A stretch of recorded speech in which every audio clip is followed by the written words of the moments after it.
Hola, buenas tardes, ¿cómo están? Bien, claro, todo bien. Bien, bien, Hola, Lick, ¿todo bien? qué bueno, me alegra. Ah, Estaba viendo ahorita que hay varios que están teniendo problemas para conectarse. Simplemente no sé, no los conecta rápido a la sesión. Probablemente es porque están teniendo algunas dificultades con el internet. Tal vez lo único que se me ocurre. ¿Cómo han estado? ¿Cómo vamos? ¿Ya resolvieron la duda, la guía? Cada vez tienen menos tiempo. Se van a dormir en los laureles, como dicen. Ok. Regálenme un segundo nada más y les mando ahorita el forms para que firmen los asistentes del día de hoy y vamos a dedicar también. Por acá. Y también quiero dedicar un segundo para preguntar si tienen alguna duda con respecto a lo que se vio el día de ayer. Ayer fue una clase un poco, ¿cómo puedo decir? No un poco, con mucha información nueva. Sobre todo porque cuando hablamos de los neurotransmisores, las funciones que tienen cada uno de ellos y luego también que empezamos a hablar acerca de las partes del cerebro. No sé si alguna de repente no quedó muy clara y quisieran que ahondemos más. Lick, buenas tardes. Buenas tardes, Andrés. Con respecto a eso, la verdad cuando usted empezó a hablar de los neurotransmisores, yo lo voy a ser honesto, yo solo miraba que usted hablaba. Yo no le había entendido nada de los neurotransmisores. Entonces no sé si podría ahí, por favor, dar otra explicadita rápida sobre eso, la verdad. Si puede, va, si no, pues voy a leer en el libro. Y la verdad es que hasta ahorita me estoy dando cuenta que no subí el video. Se me escapó. Entonces, ahorita en lo que termine de grabarse la clase, también voy a empezar a subir la de la clase de ayer para reforzar. Pero rápidamente, los neurotransmisores, recordemos que son moléculas químicas que son liberadas en la presencia de ciertas acciones, como por ejemplo, en el caso de la serotonina, que tiene un impacto directo en el estado de ánimo que nosotros tenemos, es liberada según las actividades que nosotros tenemos, adicionalmente de la alimentación que nosotros podemos tener. Por ejemplo, si nosotros comemos alimentos que son altos en azúcar o en grasas, generalmente no le damos como el material, la materia prima para que se pueda generar entonces este neurotransmisor. En otros casos, como por ejemplo el GABA, que está muy asociado con con los ritmos circadianos. Cada neurotransmisor realmente funciona a diferencia de lo que hablábamos en la sinapsis química. Es un efecto un poco más lento, es un efecto que no es tan rápido como cuando detectamos cambios de temperatura, que esos son más asociados a sinapsis eléctricas. También el caso de algunos otros neurotransmisores, como la dopamina, asociado con la motivación, con la conducta. En otros casos, como las endorfinas, que también están muy asociados con la inhibición de dolor, la inhibición de algunos aspectos relacionados con presión, temperatura y sobre todo disminuye el dolor. Hablábamos que las endorfinas también son liberadas durante el ejercicio primordialmente. ¿Okay?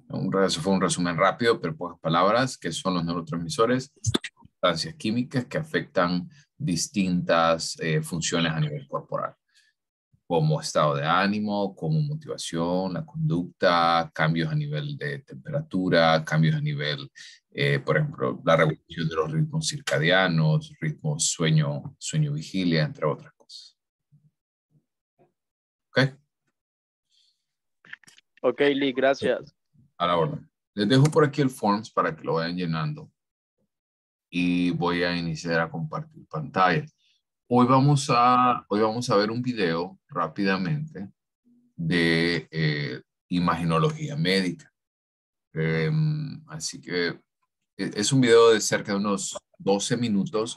Sin embargo, es un video sumamente valioso para que ustedes puedan observar las diferencias, porque no sé si les ha pasado que han escuchado por ejemplo, imágenes por resonancia magnética o electroencefalograma, electrocardiograma.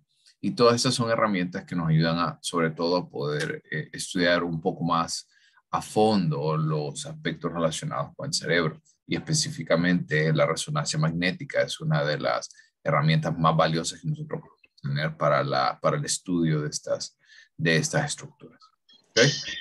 Así que vamos a dedicar eso pero eso ya casi al final de la clase para que ustedes más o menos vayan teniendo esto en consideración.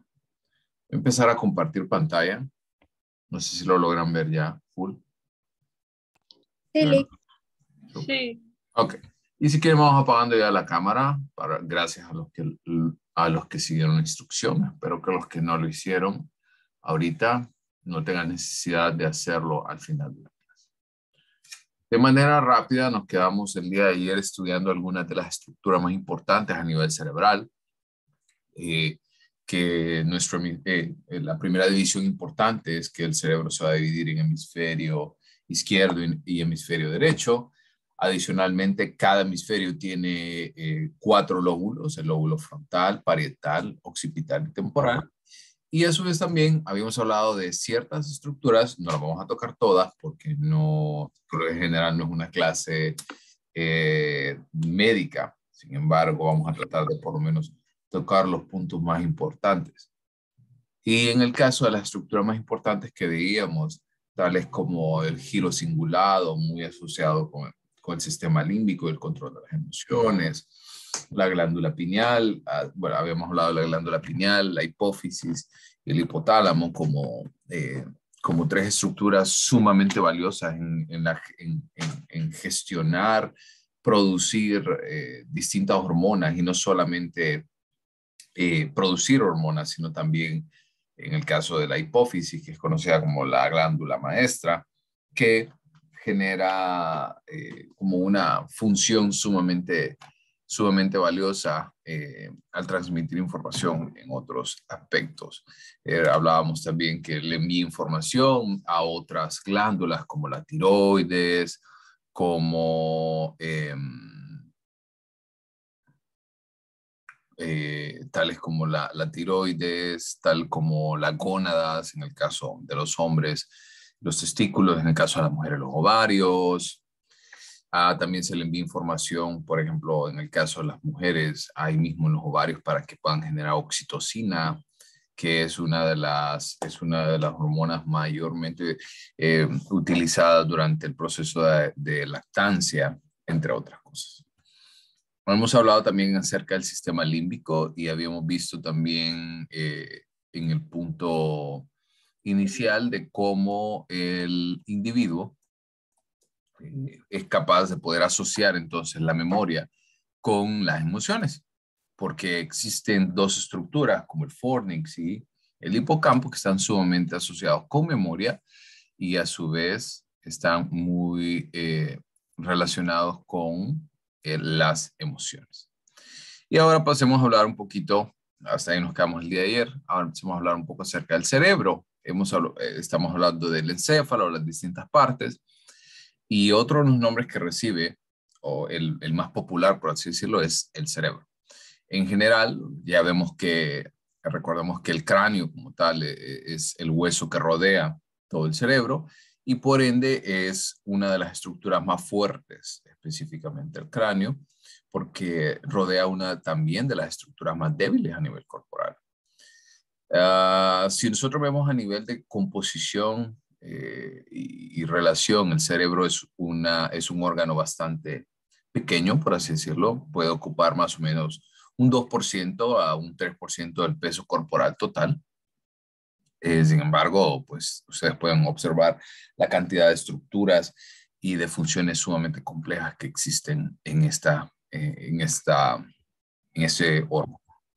También la mayoría de las personas, tienen o pueden observar que hay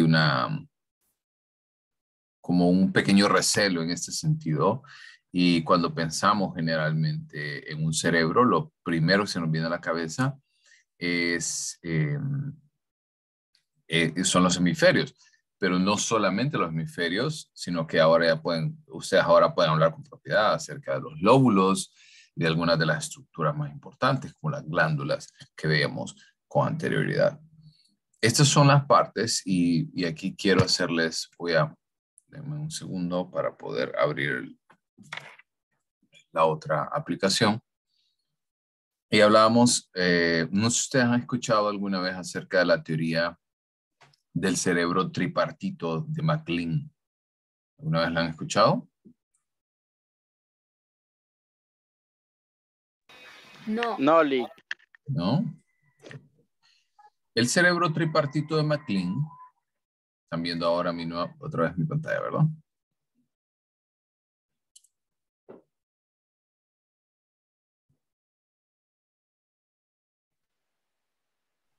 Sí, ¿verdad? ¿Ya están viendo el atlas de anatomía? Sí. Sí, Lick. Ok. Entonces, en el desarrollo del bebé, ¿sí? Desde que se empieza a formar, el desarrollo va de adentro hacia afuera. Eso quiere decir, estas son las primeras estructuras que se empiezan a crear y luego van formándose otras estructuras, ¿sí?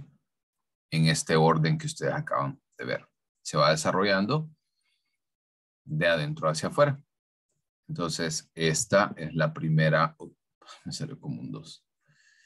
Esta es la primera estructura que nace, esta es la segunda y esta es la tercera. Y esta teoría plantea de que la primera, esta primera estructura que les hablaba, que está relacionada con el puente, la protuberancia, el tálamo, está encargada específicamente de las funciones de supervivencia. ¿Okay? Respiración, temperatura corporal, equilibrio, entre otras cosas. La segunda ya está más asociada a nivel de gestión de las emociones. En el caso es conocido como el cerebro emocional y el primero es conocido como el cerebro reptiliano. ¿Y por qué reptiliano? Porque es el que es menos evolucionado. También en el caso del segundo cerebro o la segunda capa del cerebro, que es conocida como el cerebro emocional, hace referencia a que aquí es donde nosotros gestionamos a partir de nuestras propias experiencias. Y si ustedes pueden observar, las estructuras también asociadas acá son las del sistema límbico que veíamos el día de ayer. Y finalmente, la última capa es conocida como el neocórtex o el cerebro racional. En el caso del neocórtex es muy diferente esta corteza porque se diferencia de muchos animales. En el caso de los primates más cercanos, que son los monos rhesus, son los que tienen un cerebro bastante parecido al nuestro. Sin embargo, esta zona de acá, que voy a colocar, que está relacionado, toda esta parte a nivel frontal, está pues, mucho más disminuida que en el caso de los seres humanos. Por ende, aquí esta idea de la teoría tripartita de MacLean o la teoría de los tres cerebros de MacLean es que generalmente los animales comparten las mismas tres estructuras, pero la tercera ya sea con mucha mayor prominencia en los seres humanos y en el caso de los otros animales se muestra con menor prominencia. ¿Estamos bien? ¿Dudas hasta acá?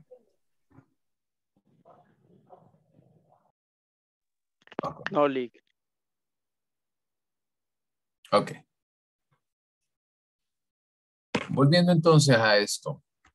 Hablábamos el día de ayer que los hemisferios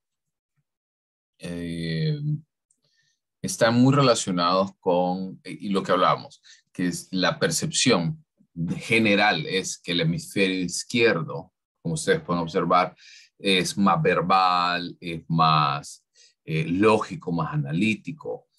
Y el hemisferio derecho es más espacial, más artístico, entre otras cosas.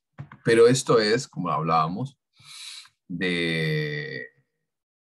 como percepción general de la mayoría de individuos. Sin embargo, podemos entender de que si bien es cierto, se hace cargo de una gran cantidad de actividades que están expuestas en este espacio, pero no quiere decir que solo a eso se dedican. Y por medio de la estructura que hablábamos también el día de ayer, que es el cuerpo calloso, ¿recuerdan cuál es la función del cuerpo calloso?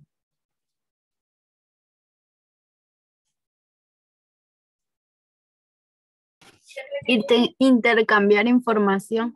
Exactamente.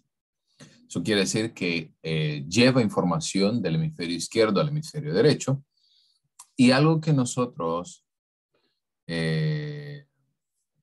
y algo que nosotros también vamos a ver es que quiero mostrarles por acá, amplío, ¿ok? Y voy a dividir en dos esta sección. Esto lo vamos a ver de nuevo con mayor detenimiento cuando veamos en el siguiente capítulo sensación y percepción, ¿ok? Voy a hacer entonces todo esto. Voy a poner desde acá hasta abajo en color rojo y luego en color azul. Voy a poner esto. Como ustedes pueden observar en el caso, ¿sí?, de nuestro campo derecho, o sea, nuestro campo visual derecho, que es lo que ustedes están observando, que es lo que estoy colocando en azul. En el caso del campo visual derecho, así como nuestras funciones a nivel de todo el hemisferio derecho, es no solamente percibido por nuestro hemisferio izquierdo, sino que también cuando presentamos daños a nivel cerebral, en el hemisferio izquierdo, lo que se nos daña o lo que sufre, digamos, por así decirlo, es el hemisferio derecho en términos de nuestro cuerpo. Les voy a contar una experiencia. Tuve un compañero muy cercano a mí, un amigo, el cual se le detectó un tumor cerebral. El tumor cerebral estaba alojado en la zona izquierda de su cerebro, más o menos, aquí se lo voy a poner, más o menos por esta zona. Y cuando empezó a mostrar ya mucha dificultad, el tumor había crecido y había afectado ya muchas zonas, él perdió movilidad de todos, de su brazo derecho, había perdido sensibilidad en sus piernas, le costaba mucho desplazarse, entre otras cosas. Y esto les quiero comentar de que ocurre así. Cuando generalmente tenemos un daño en el hemisferio izquierdo, se manifiesta en el lado derecho, o sea, en nuestra mano derecha, en nuestro ojo derecho, en nuestra extremidad inferior derecha, y viceversa es igual de cierto. En el caso de nuestro campo visual izquierdo, nuestra mano izquierda, toda esta información es traducida por nuestro hemisferio derecho. Y de nuevo, el cuerpo calloso, y lo voy a colocar en un color distintivo, lo voy a colocar en morado. Y el cuerpo calloso es entonces el responsable de hacer este intercambio de información entre cada hemisferio. Vamos a ver en el caso, por ejemplo, esta zona de intercambio que ustedes pueden observar por acá es conocido como el quiasma óptico. De nuevo lo vamos a ver en la siguiente clase, en la siguiente unidad. Aquí es donde nosotros percibimos la información y la intercambiamos y es entonces interpretada por nuestro hemisferio opuesto. Todo este proceso es sumamente relevante para que ustedes puedan ir comprendiendo. ¿Dudas? ¿Claros hasta aquí? Todo bien, Lick. Ok. Médula. Ok. Voy a avanzar entonces por acá a hablar de ustedes recuerdan, voy a volver por aquí. Ustedes recuerdan esta primera división del sistema nervioso. Por ende ya estamos hablando del sistema nervioso central y hablamos del encéfalo. El siguiente que viene entonces es la médula espinal. En el caso de la médula espinal, vámonos al atlas de anatomía. Okay. Y segundo, por acá. Okay. Esta es ¿Están viendo por acá? Sí, ¿verdad? Ok, voy a desaparecer los huesos. Como ustedes pueden observar en esta serie de anatomía, lo que ustedes pueden observar por acá, todos estos son nervios y específicamente son conocidos como los nervios espinales o en el caso de, como ustedes pueden observar por acá, esta es la médula espinal, pero si yo le pongo el hueso es rodeada por la columna vertebral. ¿Okay? En el caso de la columna vertebral, no sé si ustedes se han percatado de que reciben, dependiendo de la ubicación, estas son, y podemos observar por acá, C1, C2, C3, esas son vértebras cervicales, porque lo que protegen principalmente es la cervix que está en la unión del encéfalo y la médula espinal. Luego por acá ustedes ya tienen, vuelvo a agregar hueso, ya encuentran las vértebras T, que son vértebras torácicas, como podemos observar por acá, que se extienden a través de todo el tórax. Estas son las más prominentes. Luego tenemos por acá, aquí termina, y empezamos con las vértebras L, que están asociadas con la zona lumbar, ¿okay? Que protege la espalda baja. Y finalmente, aquí ya cuando empieza la unión con la cadera, vamos a tener la zona sacrolumbar, que va a ayudar entonces a la protección de la cadera y finalmente del coxis, como ustedes pueden conocer. Pero eso, bueno, hablando un poquito del sistema óseo, pero lo que nos interesa realmente es la médula espinal, que es esta que ustedes pueden observar por acá. La médula espinal es, la gente piensa que el sistema nervioso central es solo el cerebro, ¿verdad? En general. Y pierden de vista que en el caso de la médula espinal es una de las figuras más importantes en tema del sistema nervioso. Porque si nosotros llegamos a presentar daños en la médula espinal, generalmente el individuo pierde muchísimas habilidades, como por ejemplo personas que son conocidas como parapléjicas, cuadraplégicas. Generalmente han tenido un daño a nivel del sistema nervioso central, específicamente de la médula espinal, y esto imposibilita que los impulsos eléctricos que hablábamos anteriormente, como los movimientos, la sensación, la temperatura, presión, lleguen al cerebro donde son interpretados. ¿Estamos bien? Sí. Ok. ¿Cuáles son entonces las funciones básicas de la médula espinal? Lo que hablábamos ahorita. Ese es el primer punto. Vamos a llevar los impulsos motores. Eso quiere decir, si usted va a mover su pierna, hay una zona en la cual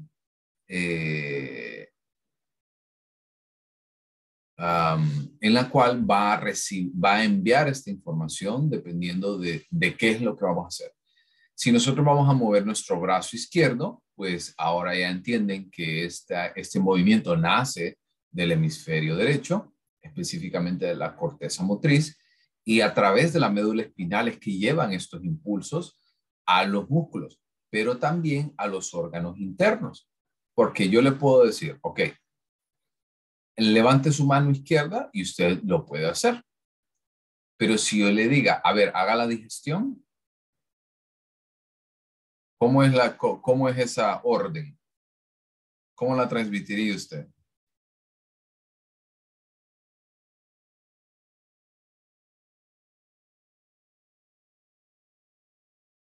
Sin pena.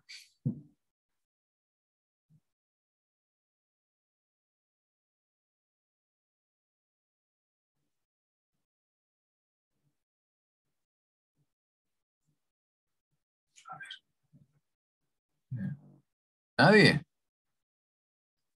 Es que es lógico, bueno, es lógico que nadie me conteste porque no hay una manera de decirle, sí, haga la digestión, sí, haga esto, sí, haga aquello. Porque realmente eso lo vamos a ver cuando estemos tocando el sistema nervioso autónomo, porque no depende de usted. generar estos procesos.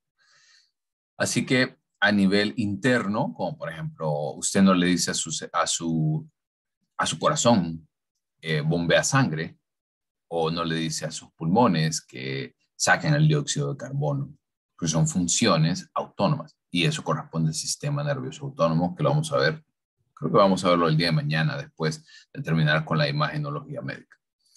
También lleva información hacia las extremidades y desde las extremidades y los órganos internos hacia el encéfalo. Eso quiere decir de que es como una autopista de dos vías. Llevo información del cerebro hacia el resto del cuerpo y del cuerpo hacia del resto del cuerpo hacia el cerebro. Y también, en el caso específicamente de algunas zonas, como la zona cervical, como la zona torácica, puede permitir algunos movimientos reflejos. Les ha pasado que cuando ustedes están sentados, no se dan cuenta, pero están oprimiendo un nervio y se siente esta como sensación de hormigueo. ¿Sí? Que es conocida como que se me durmió el brazo o la pierna. Sí, o cuando uno está como agachado. Exactamente, porque lo que nosotros hacemos por acá es que estamos oprimiendo el nervio y al oprimirlo, entonces ya no está recibiendo suficiente sangre, suficiente oxígeno, suficientes nutrientes y por ende entra como un estado, digamos, de hibernación. Una vez que lo movemos, retorna de manera progresiva a su estado normal y esto hace entonces que regrese las funciones. Y estos también van a permitir algunos movimientos reflejos.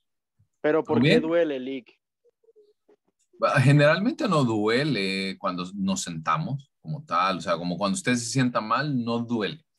Pero sí hay algunos momentos en los cuales, como algunas lesiones, como por ejemplo el del nervio ciático, que es una de las lesiones más frecuentes. Lo que hace es que es una opresión de baja intensidad, pero constante. ¿Ok? Porque cuando usted se sienta, imagínense que se sienta todo atravesado y queda sentado encima de su pie. ¿Ok? Es una presión considerablemente fuerte, pero es por poco tiempo, porque usted lo puede cambiar en el momento que usted decide cambiar de posición. En el caso de algunas lesiones de opresión de nervios son de baja intensidad, pero duele tanto porque es constante, o sea, nunca acaba. La única manera de mover o de quitar este dolor generalmente es por medio de acupuntura, ejercicio, entre otras cosas. Porque generalmente los analgésicos nada más engañan un poquito el cerebro para decirle que no duele, pero cuando pasa el efecto, vuelve a pasar. ¿Sí se entiende? Sí, Lick. Lick, Adelante.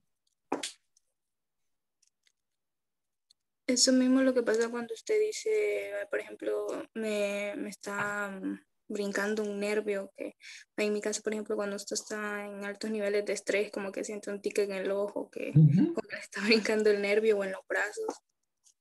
Exactamente. No sé si ha pasado. Sí, exactamente. ¿Estamos bien? ¿Dudas? No. Ok. Antes de pasar entonces al video, quiero comentarles de que entonces ya llegamos a la parte final del sistema nervioso central. El día de mañana continuamos con el sistema nervioso autónomo y periférico. No quiere decir que ya terminamos. Solo un segundo para poder colocar entonces el video en pantalla full. Y les voy a hacer una pregunta al inicio en cuanto empiece el video y ustedes me comentan si lo ven bien, si no lo ven bien. Y si escuchan el audio. Ok, lo voy a poner ahorita y ustedes me confirman. Hola y bienvenidos a un nuevo video de anatomía humana. El día de hoy hablaremos sobre la... ¿Sí se escucha bien? Sí. Ok, perfecto. Entonces lo voy a dejar por acá y vamos a ver, 1:33. Que una vez que termine eso, nada más retornamos, encendemos cámara, un par de instrucciones y listo. ¿Ok? Traten de mantener bastante atención porque es un video un poquito largo, 13 minutos, pero después de este video ustedes van a quedar con mucha mayor claridad porque a veces se habla de rayos X, a veces se habla de resonancia magnética. Entonces, ¿cuáles son esas diferencias? ¿Ok? Imagenología médica, la cual la vamos a describir como el conjunto de técnicas y procedimientos usados para crear imágenes del cuerpo humano.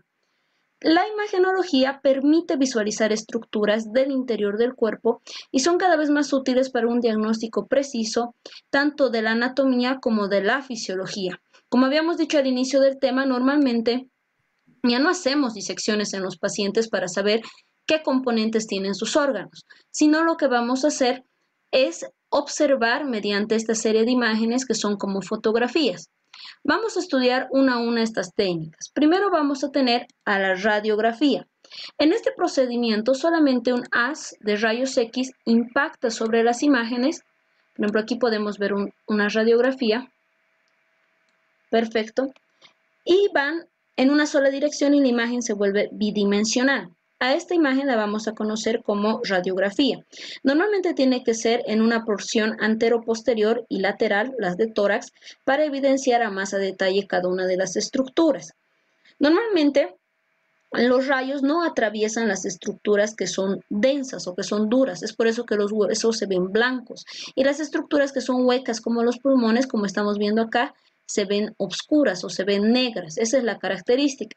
Por ejemplo, aquí vamos a ver otra imagen y van a evidenciar que no se nota una estructura negra en los pulmones, está totalmente blanca.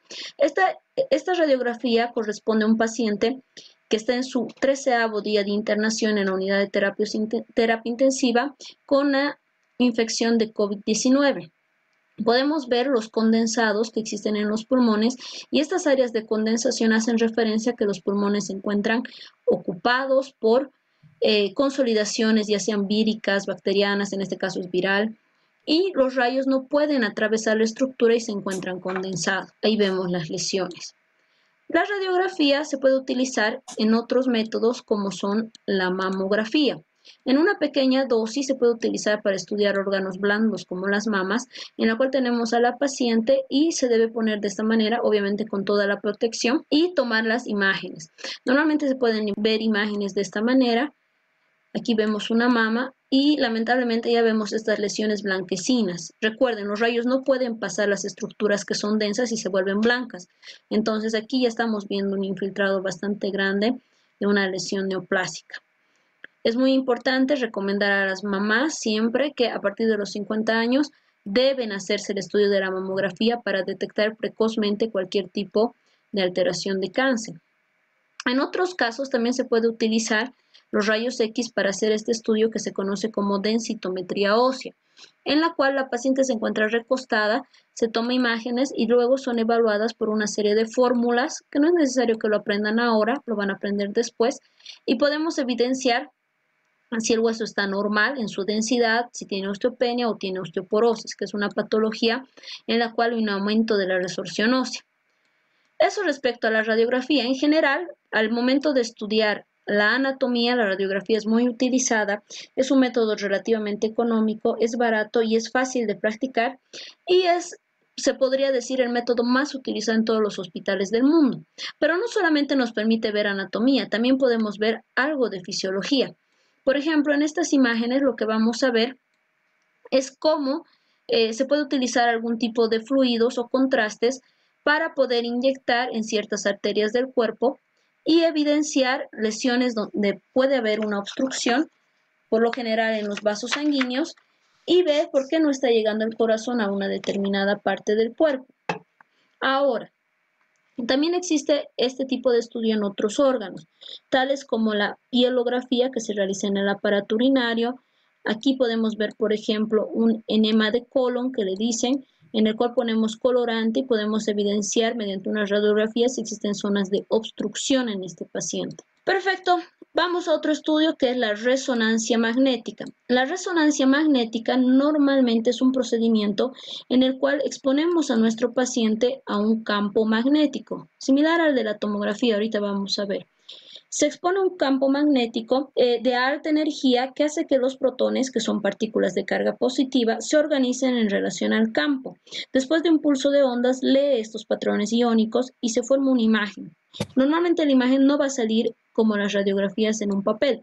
Por lo general, las imágenes de la resonancia magnética se ven de esta forma y son proyectadas en un monitor de una computadora que incluso nos permite ver o hacer reconstrucciones en 3D. Es un método seguro relativamente, pero no se puede emplear en dispositivos que tengan algún dispositivo metálico en el cuerpo, como por ejemplo una prótesis.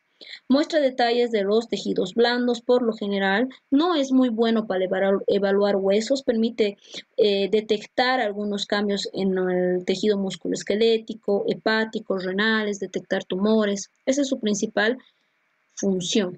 Existe un tipo de resonancia magnética modificada, la cual vamos a llamar imágenes por tensor de difusión, en la cual rastrea movimiento de moléculas de agua alrededor de los axones. Los axones son una porción de las neuronas y rastrea el movimiento de las moléculas de agua. Normalmente la sustancia blanca está organizada en los haces de axones, denominados tractos. Por tanto, esta imágenes de tensor de difusión, o mejor dicho, ITD por sus iniciales, permite visualizar la sustancia blanca encefálica. Se utiliza en el diagnóstico, por ejemplo, de adicciones, epilepsia, tumores, traumatismos, accidente cerebrovascular, esclerosis múltiple y muchas enfermedades neurodegenerativas.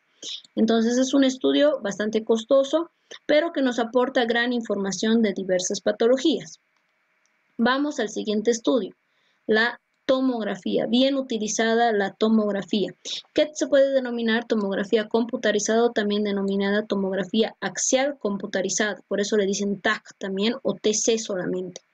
Este es un tipo de radiografía. Vemos a la paciente recostada, pero en vez de ser un solo haz de rayos X como en la radiografía, tiene varios haces de rayos X en los cuales se saca una imagen por múltiples ángulos en una sección del cuerpo, puede ser normalmente en cortes transversales, y se muestra en un monitor de video. Se ve la siguiente imagen. Por ejemplo, aquí podemos ver un corte transversal. Recordemos que hemos aprendido ya los cortes. Un corte transversal en el cual se puede manifestar ciertas estructuras en diversas densidades, en diversos tonos de gris, muy similar a la radiografía. El hueso se va a ver blanco, las estructuras blandas se van a ver más oscuras. De todo el cuerpo normalmente está dirigido, cuando se saca una tomografía de todo el cuerpo, dirigida al torso. Por lo general se investiga cánceres de pulmón, enfermedad arterial coronaria, cánceres renales, cánceres en general. Perfecto. Ahora vamos a estudiar otro método sumamente utilizado en nuestro medio, que es la ecografía.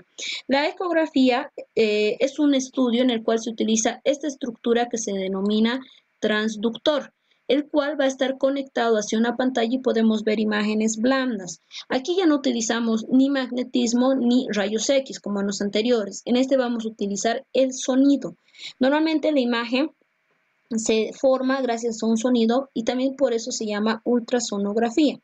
Es normalmente muy segura, es indolora y no utiliza contrastes. Es por eso que su uso más empleado es para el proceso de la gestación, porque no causa ninguna anomalía en los niños, porque solamente registra los sonidos. Y eso es importante recalcar. Muchas veces las mamás nos preguntan, ¿no le hará mal a mi hijito sacarle 2 ecografías o 3 ecografías? No, porque no estamos emitiendo ningún tipo de radiación sobre el bebé. Seguramente muchos de ustedes tienen esta imagen, ¿no?, que nos han sacado cuando estábamos en el vientre de la mamá. Ahí la última vez que durmieron 8 horas en sus vidas. Ahora, no solamente se utiliza en la ginecología durante el embarazo, también podemos utilizarla y es muy utilizado en nuestro medio, trastornos abdominales. Por ejemplo, aquí podemos ver el hígado y esta es una porción de la vesícula biliar que tiene un cálculo. Aquí estamos viendo. Un cálculo quiere decir una piedrita, un lito también se le dice. Estas estructuras tal vez aún no las estén identificando, poco a poco con la práctica las van a ir identificando. Hay una materia exclusiva en la facultad que habla sobre la imagenología. Eso respecto a la ecografía. Ahora nos vamos a ir a ver el último estudio, penúltimo estudio, que es la tomografía por emisión de positrones. En esta tomografía por emisión de positrones, no es una simple tomografía como la que hemos mencionado hace un minuto. En esta se inyecta al cuerpo una sustancia que emite positrones, que son partículas de carga positivas, como su nombre dice, que son captadas por los tejidos. La colisión de estos positrones con electrones de carga negativa en los tejidos corporales va a emitir unos rayos que se van a denominar rayos gamma. Es por eso que también se conoce una variante de la tomografía por emisión por positrones, que es la gammagrafía. Un ordenador va a recibir estas señales de PET. También le podemos decir PET por sus siglas en inglés, de positrones, emisión y tomografía, PET. Y va a detectar colores. La PET muestra donde se está utilizando la sustancia inyectada y se puede ver en colores negro, azul, indican actividad mínima. En cambio, estos que tienen un color rojo, anaranjado, amarillo, como estamos viendo en esta imagen, normalmente detecta un lugar donde hay una actividad mayor. Por ejemplo, aquí podemos ver un pacientito con Parkinson, donde estamos viendo que sus núcleos en algún momento pierden la actividad, como están viendo acá, cada vez menos rojo. Como debería ser, está aquí, en normal. Entonces, se utiliza básicamente para estudiar la fisiología, así como el metabolismo cerebral, metabolismo cardíaco y de cualquier órgano, como en el caso de las gammagrafías. Y ahora sí nos vamos al último estudio que corresponde a la endoscopía. La endoscopía es un procedimiento que consiste en el examen visual interior de órganos y cavidades corporales mediante un instrumento de iluminación. Aquí podemos ver una endoscopía. Obviamente esto se hace bajo anestesia. Se recuesta al paciente y se introduce un tubo por el cual se ve una cámara. Lo bueno de este tratamiento es que no es solamente diagnóstico, o sea, no solamente vemos, sino que también podemos tratar en el caso de que el paciente tenga un cuerpo extraño, de que tenga una úlcera, pueden ser reparadas en el mismo procedimiento. Se introduce al interior de los órganos o cavidades corporales mediante un instrumento con iluminación y lentes, los cuales después son visualizados en un monitor, como estamos viendo acá. Normalmente, al introducir eso se denomina endoscopio. Los ejemplos son, como estamos viendo ahora, endoscopía. Otro puede ser la colonoscopía, que es para ver el colon, es por la otra puerta, que es por el ano. Luego la laparoscopía, que se utiliza para examinar órganos de la cavidad abdominal, y la artroscopía, que podemos utilizar muchas veces para ver algunas articulaciones. Aquí vamos a ver una endoscopía, y es así como salen las imágenes, ¿no? Podemos ver aquí una lesión. Si nosotros vemos con detalle, miren, aquí estamos viendo intestino, y la persona se ha ingerido un mondadientes que conocemos comúnmente, y está introducido dentro de la mucosa, como ven. Y para peor, cuando lo estaban sacando, miren, se ha roto, ya quedó enclavado la astilla.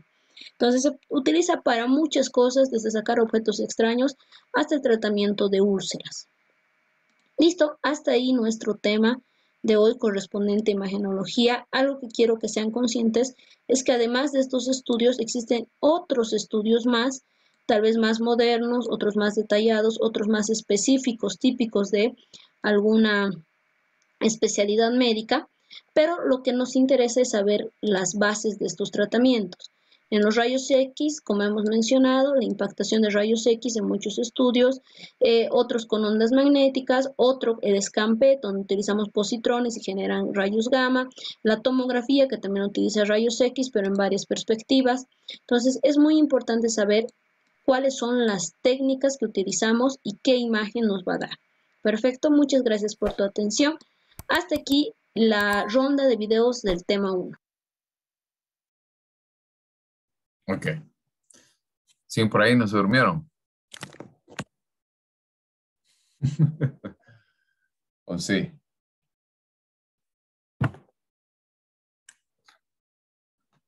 Ok, vamos encendiendo cámara. Para los que no se durmieron. ¿Qué opinan acerca de este video? Sé que fue mucha información para digerir en un momento, pero creo que por ahí sí les puedo hacer como un comentario rápido. Vean, uno de los componentes importantes, hablando a nivel cerebral, porque ya las últimas que vieron como endoscopía, colonoscopía, eso no tiene nada que ver con psicología general, pero dije yo, no voy a cortar la información porque creo que igual es valioso conocerlo. Pero algo rápido que ustedes deben entender, rayos X, por ejemplo, la diferencia que nosotros podemos tener por acá es que los rayos X se utilizan principalmente para estudiar estructuras óseas, o sea, hueso. En el caso de las resonancias magnéticas, ya ven estructuras más blandas, como por ejemplo cerebro, y no solamente, y les quiero mostrar algo, no solamente ve el cerebro como en una imagen específica, sino que, si me dan chance, ¿dónde está por acá?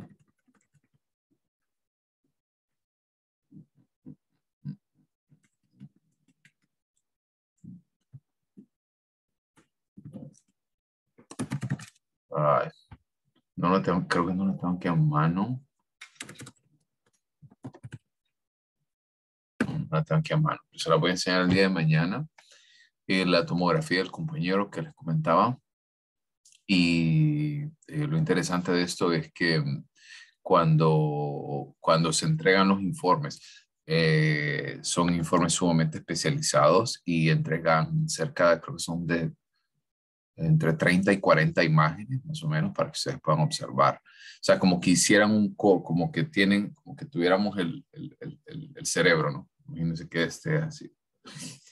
Agarré algo negro. Que tuvieran esto. ¿Ok? Ay, no puedo hacer, bueno, como que si fuera mi mano, ¿no? Y entonces hacen...